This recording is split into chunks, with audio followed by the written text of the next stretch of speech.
Hi everyone, today I want to talk to you about what I think I'm an expert in, which is PALS, which stands for Peer Assisted Learning Strategies. And I created a Explain Everything as I'm trying to work on my technology. So we'll see how this goes. So Peer Assisted Learning Strategies has a very important role in my classroom, and my students do it about 4 times a week, and lately we've been doing it during the intervention time.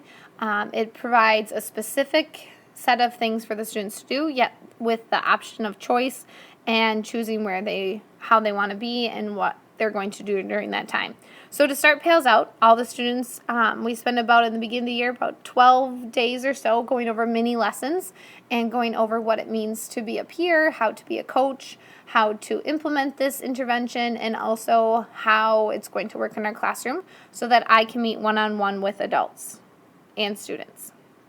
So students are introduced to their rules. They get a copy of these rules and they keep them in their PALS folders, which each partner pair has. They go over them, we talk about it, and they also have a spot for them to go on. This is something that all the students, we start to practice with in the beginning of the year, and then I modify it down, and it just gives them some guidelines of what activities they will be doing during the time. Usually, depending on your grade level, you can modify it for anything. About my students, we usually take about 35 to 40 minutes doing this, depending what activities we put into it. So one of the first parts of strategies is partner reading, and that is where partner 1 reads for 5 minutes, and then partner 2 is the coach. And when you're a coach, you are just making sure that they are staying in track, if they say any words wrong or so forth, and helping them through the words. Reader 1, I forgot to mention, is usually the reader who is the stronger reader of the two.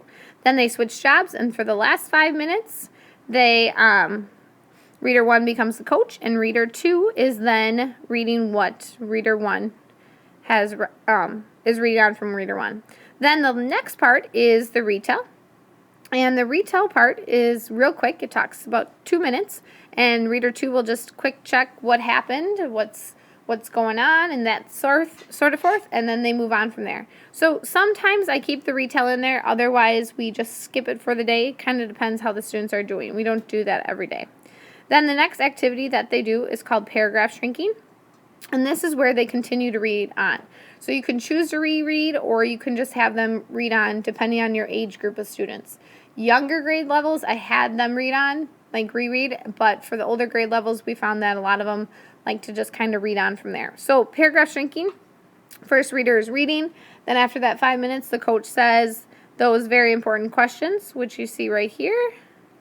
Ask them to name the most important who or what happened, in 10 words or less. And they usually just hold up their fingers and count, and then they check, and then they switch jobs. And then the second reader is the coach, and then they also do the same thing where they have to answer those questions in 10 words or less, which is a quick summary.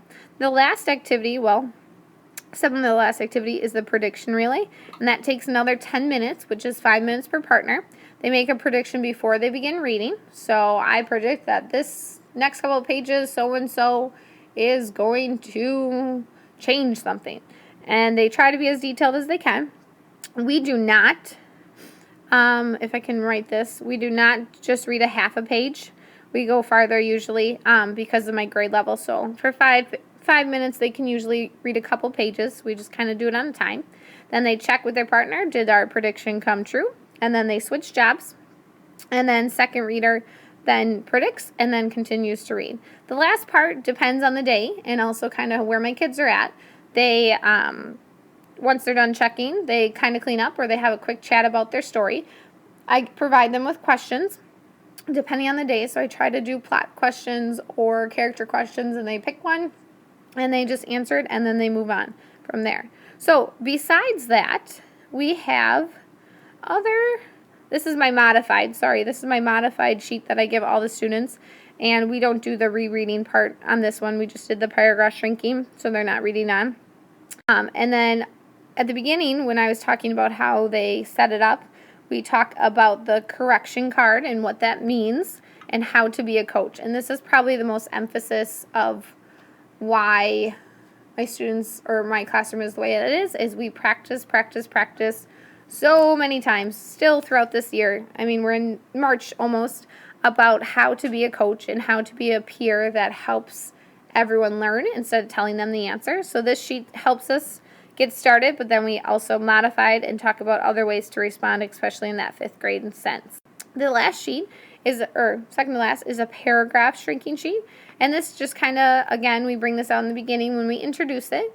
And these are all provided in the manual called Peer Assisted Learning Strategies Reading Methods for Grades 2 through 6. And I just make copies in the beginning, and they keep it in their folder, but usually by the 3rd week, they've got this mastered that they don't have their cards out reminders anymore. And this kind of reminds them about how to do paragraph shrinking and also prediction relay.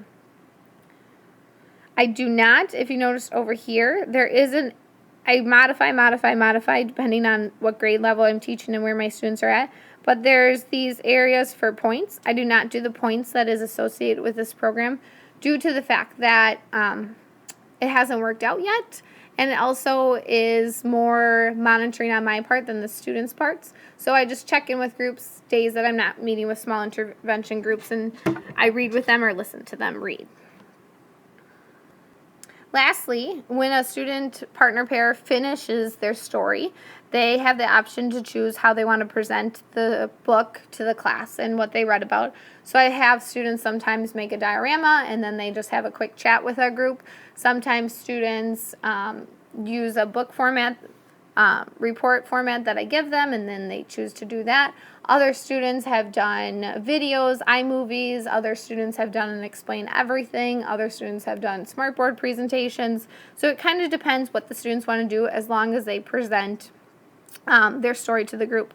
And this usually happens during our morning meeting or another time, not during our WIN intervention time, so all students can hear what they read about. Besides that, I kind of skipped a little bit, but students are put into partner pairs of 2. And they, again, like I said, meet between 35 to 40 minutes. I am able, by probably the 5th week of school, to start to pull groups, since I have no adult assistance, to pull groups and have these students do PALS on their own. I have one student who will kind of be the timekeeper, and they'll just have their iPad with their timer on it to tell the groups when to switch and to give those short little cues so that I can continue to work with another group. I hope you enjoyed this little presentation. If you have any questions, please let me know. Thanks!